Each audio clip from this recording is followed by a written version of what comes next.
Ladies and gentlemen, welcome back to BARCastTV and to another episode of BARCast Daily. It is June 25th, 2023. I've got a little something different for you today. This is a match I played between Randy and myself on, oh goodness, Sertigata. I should remember that. This is my home map for bar leagues. But anyways, this was a longer macro game, and I just wanted to take a couple minutes with y'all and review perhaps what mistakes I made, what Randy did so well, and what we could do to improve in the future. So, without further ado, let's get underway with the replay and see what happens. So, we're about a minute and 40 seconds into the game. Nothing too much has happened.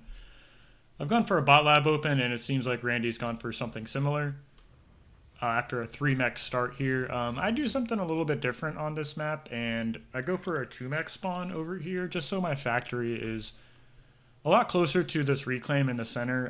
For those of you who haven't played this map, there's about, what is that? I mean, almost 2,000 mass. I think I just scooped up a little bit of it over here.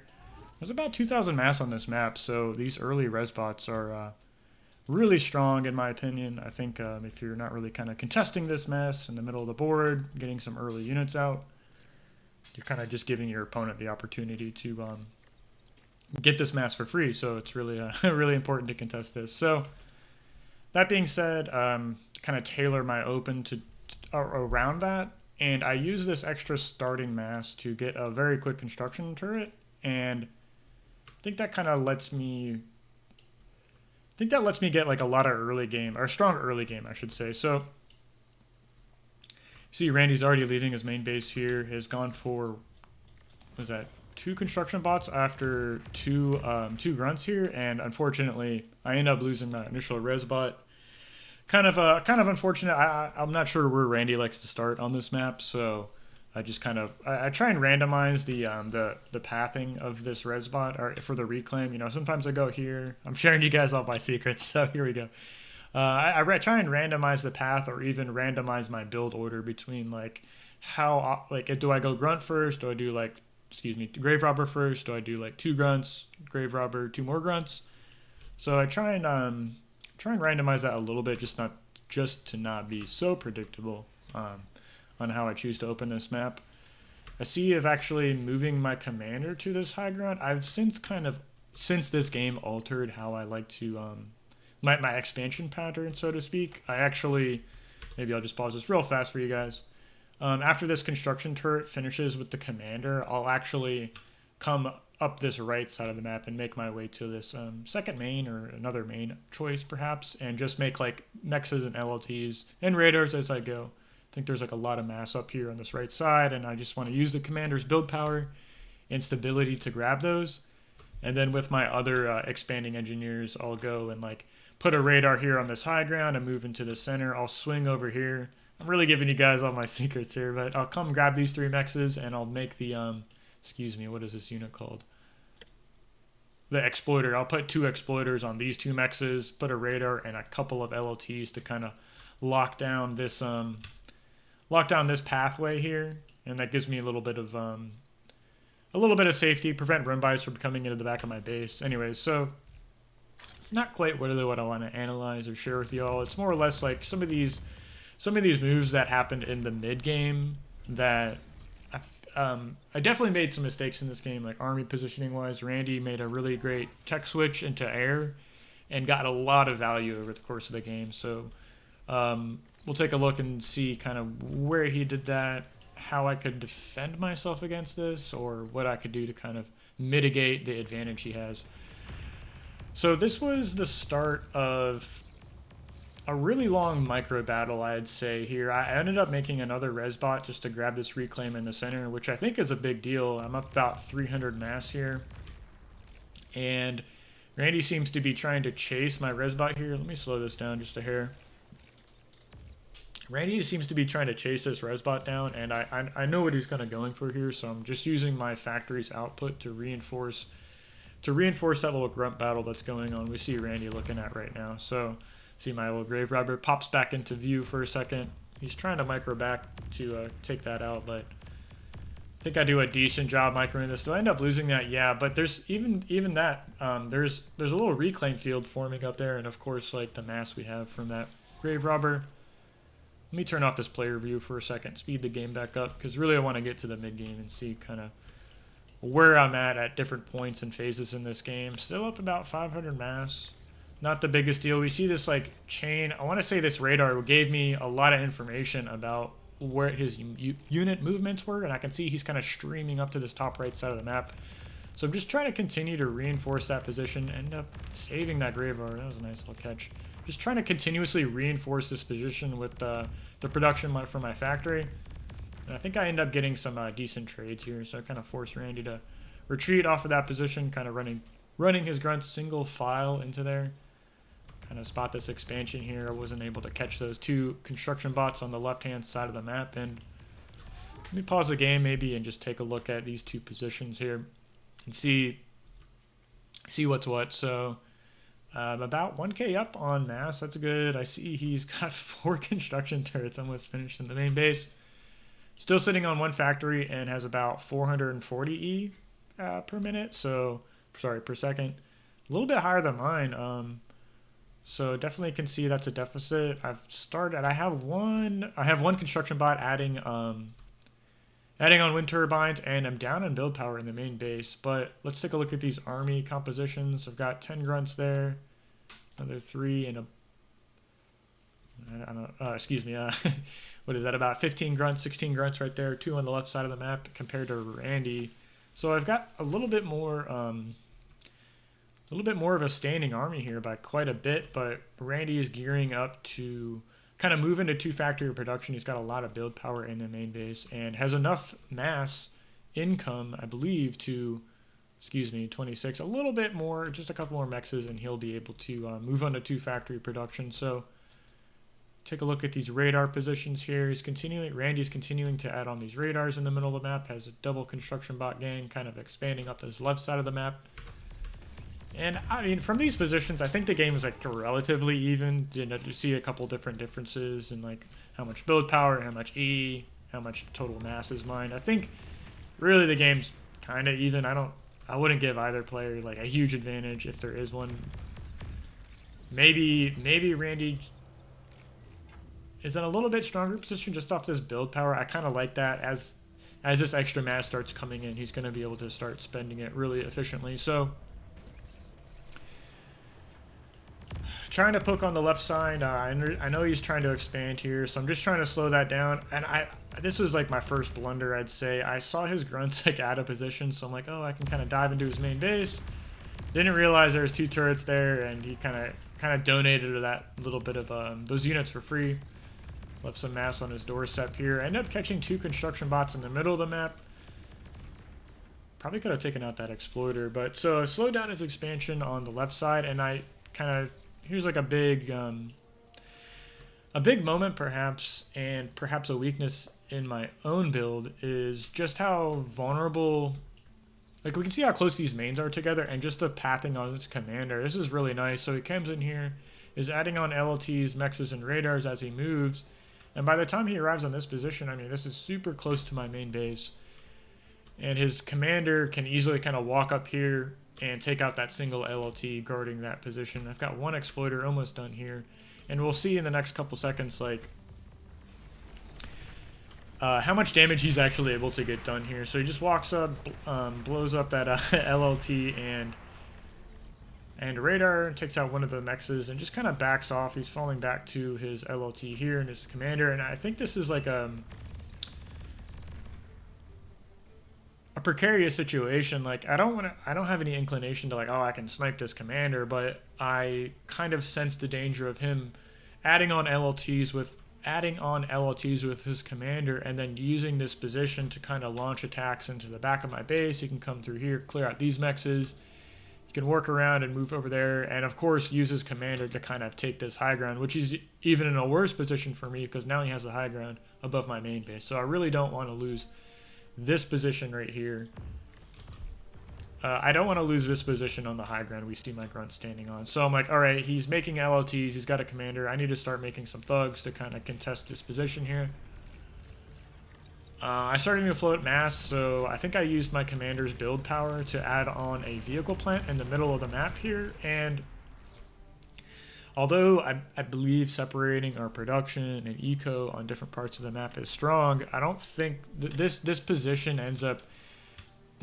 here ends up being a liability to me. I feel like this whole setup could have been relocated here perhaps, and it's a lot more defensible and maybe is like closer to the main base, something like that. It's how do I explain this? It's like this base here protects this main base I could have made over here, whereas these two bases here don't really have any advantages shared between the two. Like, I'm kind of vulnerable to a lot of different attack paths between these two positions, instead of having my mains kind of split between these two here, and I can kind of group my army up right in this position here and easily defend that, easily move into the map. So I think there's this kind of was a little bit of a liability perhaps, although it doesn't become so apparent until much later on in the actual game. So we're 10 minutes in the game. I have to pause again for y'all. Let's take a look here. Still up on mass produced.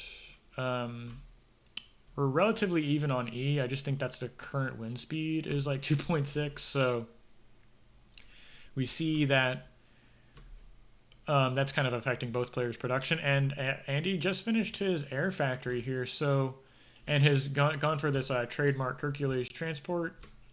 Andy and I had a conversation a little bit of a while ago. At this point in the game where your commander becomes vulnerable, he said he likes to make this air transport here to kind of get his commander out of a precarious position. And Andy, knowing that this is a great position here, he's got himself in, I'm assuming thinks that I want to pressure him off of this, so he's gone ahead and made this air transport to how do I say, in case something bad happens, he can easily evacuate this position. But after this air transport, he starts making these Shurikens, which he gets a lot of value out over the course of the game. He hasn't started Shuriken production quite yet. And I hear the air, at this point I hear the air units detected, and I start throwing up anti-air turrets, not quite realizing all this is just an air transport. He hasn't made bombers yet or like Shuriken, so I don't have to defend myself too hard yet against this. I'm not sure what this little push was over here. I'm not really sure what I was thinking with that or why I chose to make that decision. So you got a little bit of a trade here going on in the middle part of the map, kind of shaving off some more of this. Like, I think I got that exploiter. We see another exploiter is kind of camping my army right here. And he's still really pressuring this position here. So it's like, I know he can. I think I spotted the air transport. So it's like, all he has to do is wait. And as soon as I kind of breach this position or his commander becomes vulnerable, he can evacuate it and get himself out of there. So, and here's where the Shurikens come in and start gaining more and more value. And I want to say this is like where I went wrong in the mid game is I was too focused on like delaying these expansions. Him moving up this left side of the map is good, as a good intention, but where I went wrong was trying to like push him off of these.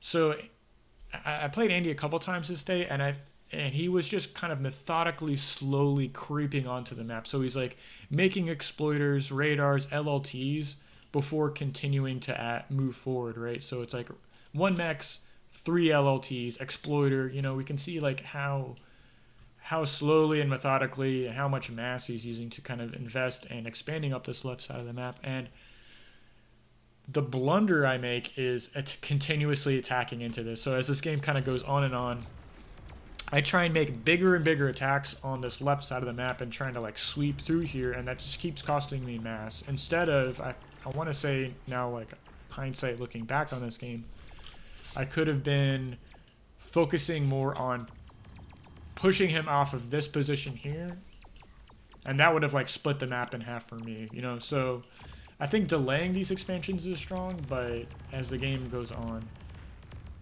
I kept donating units onto this left side of the map instead of kind of capitalizing on a position somewhere else. And Got a big battle forming here in the center. I want to say at a certain point I start adding on anti-air. We see a couple of these bots moving across the map. I don't think I have any in this army composition quite yet, so I kind of sensed the danger I was in there, in that position, and just want to retreat, right? Like, okay, he's got all three of his armies grouped up together with Shurikens. I can't take a fight here. So I'm like, all right, I'll start moving into this position here. We see Andy is evacuating his commander with that air transport from earlier, and I'm finally able to kind of clear out this position here. So we have another huge fight here in the center, a lot of grunts and medium tanks. And I was also making a couple of these missile trucks out of this forward factory here to kind of add on even more anti-air capabilities. So I'm continuing to make thug production here, trying to spend my mass. I'm still up in mass here, and man, I'm looking at this position now, and like, here's another advantage Andy made use of. It was using these construction aircraft. I want to say as the game went on, he was able to use these to reclaim, to kind of add build power to positions efficiently, and like Kilo's commander. And I was never able to kind of push him off of this position here in the bottom mid. And once again, that kind of, it's like, not apart from being like a thorn in my side, is always threatening the attack on this left lane here. So I'm never quite comfortable on this bottom side of the map to be able to devote like a large push somewhere else on the map, right? So that was negative consequence, I suppose, of letting him secure this position so hard.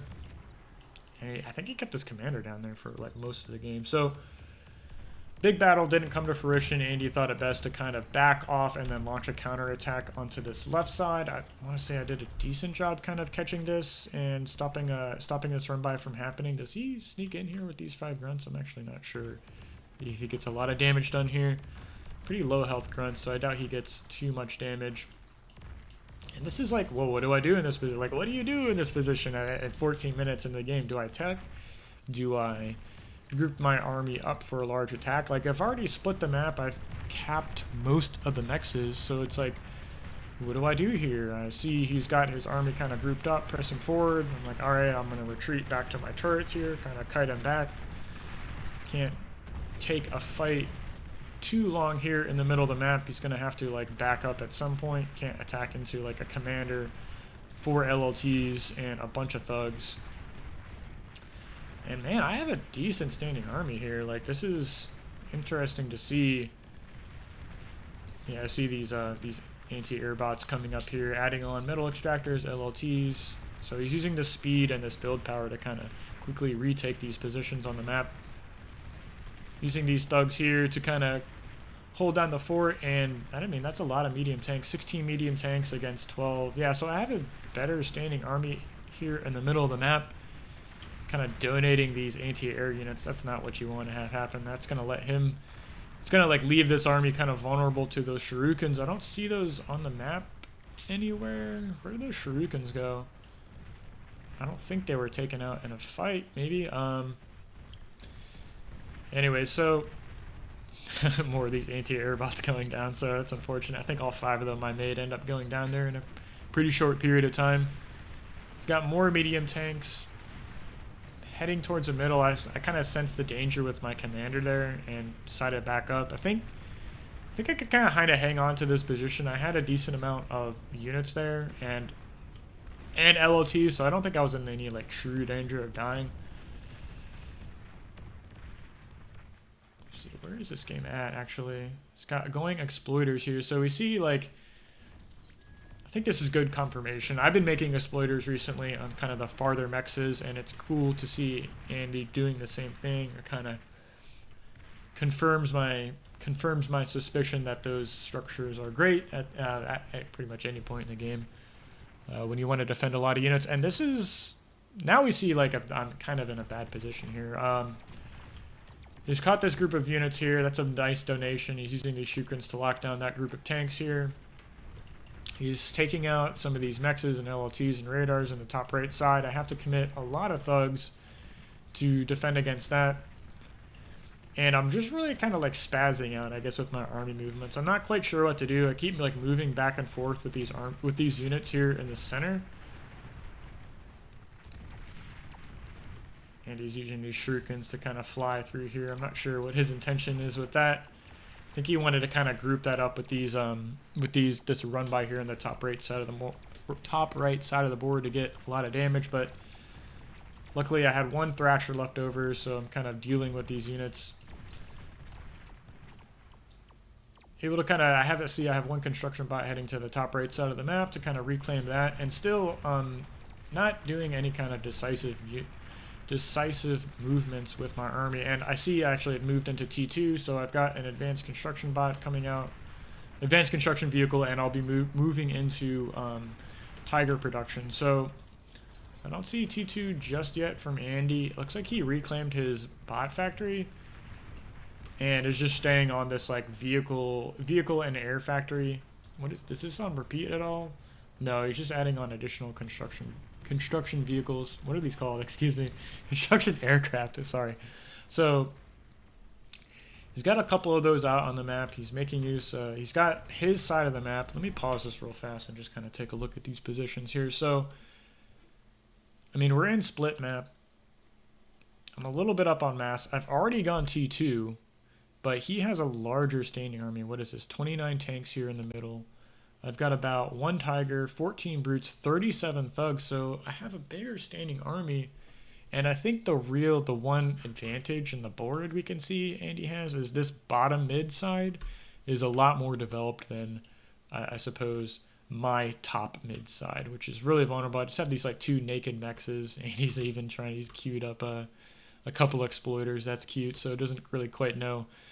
I've already secured that position, and it's like, what do you do in this? Like, I've got the tech. I haven't confirmed if he's on tech 2, and I'd imagine as soon as he sees my T2 unit, he'll be going T2 as well.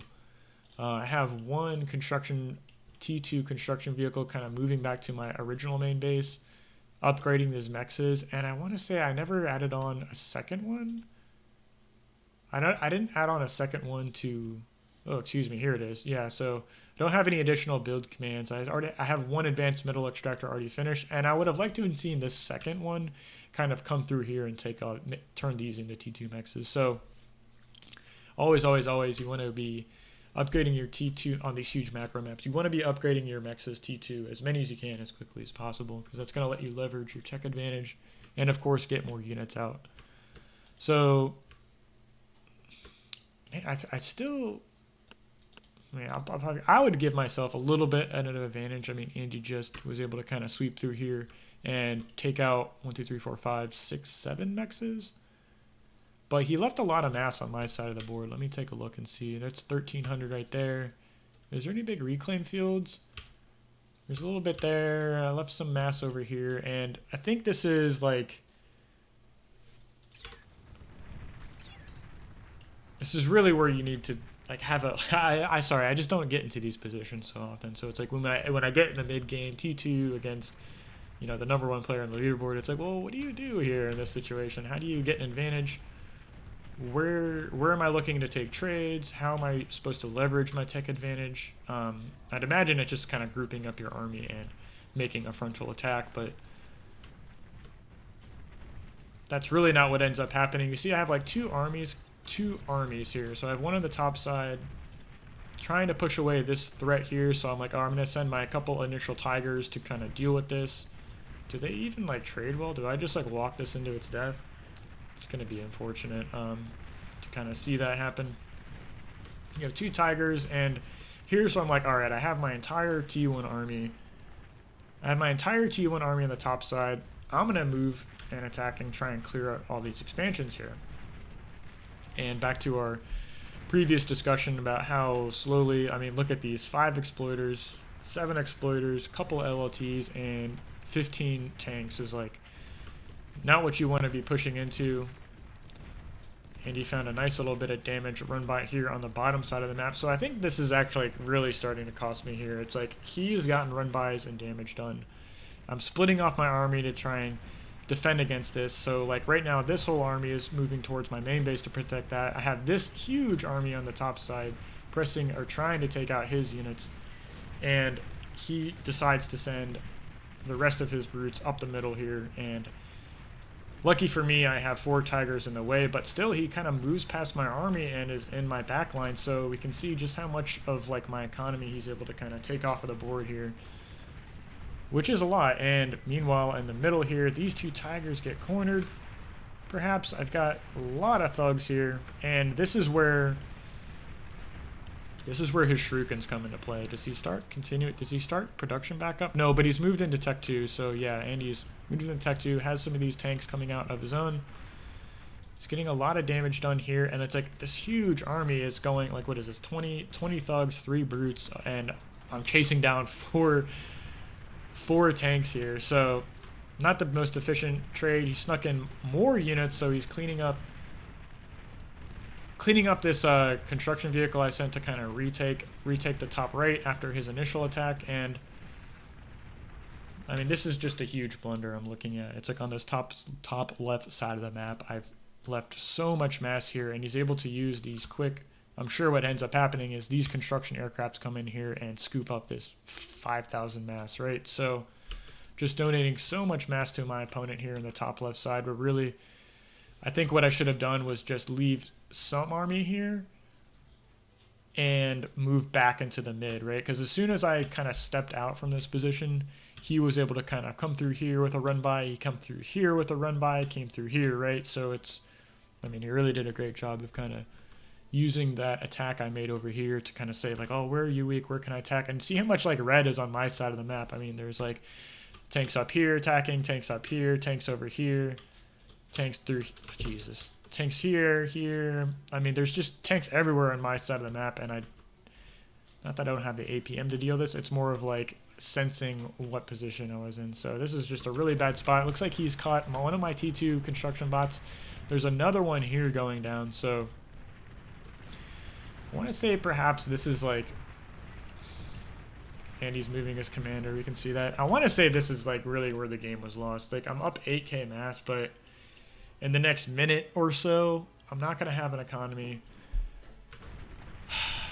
My army is completely out of position. I'm trying to chase down these tanks. He's taking out my grave robbers as I make him to, like, the one saving grace, I guess, is like all the mass that's on my side of the map. Can't even get that mass.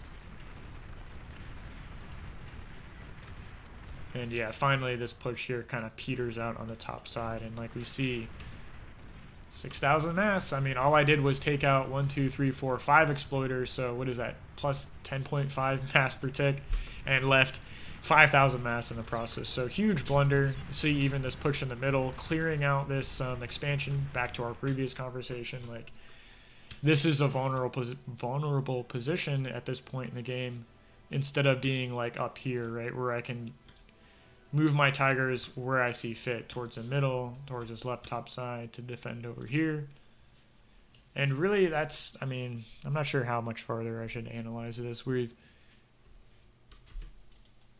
Andy took out a lot of my energy production here. I don't think I even added on as much as I would have liked. You see he's kind of doubling my energy production. He's got less mass than I have per tick, but in a second here we'll see my resource bar starts going really far down, and I just don't have the production to kind of make the units I want to. Like he's making T2 tanks are coming out into the battlefield, and my T2 factory just goes down here. So that's the game. Not sure how much more I should analyze in this. Hopefully you guys like this kind of content and would like a sub. So love you guys. Thanks for that, and hope to see you guys in the next replay. Thanks for watching.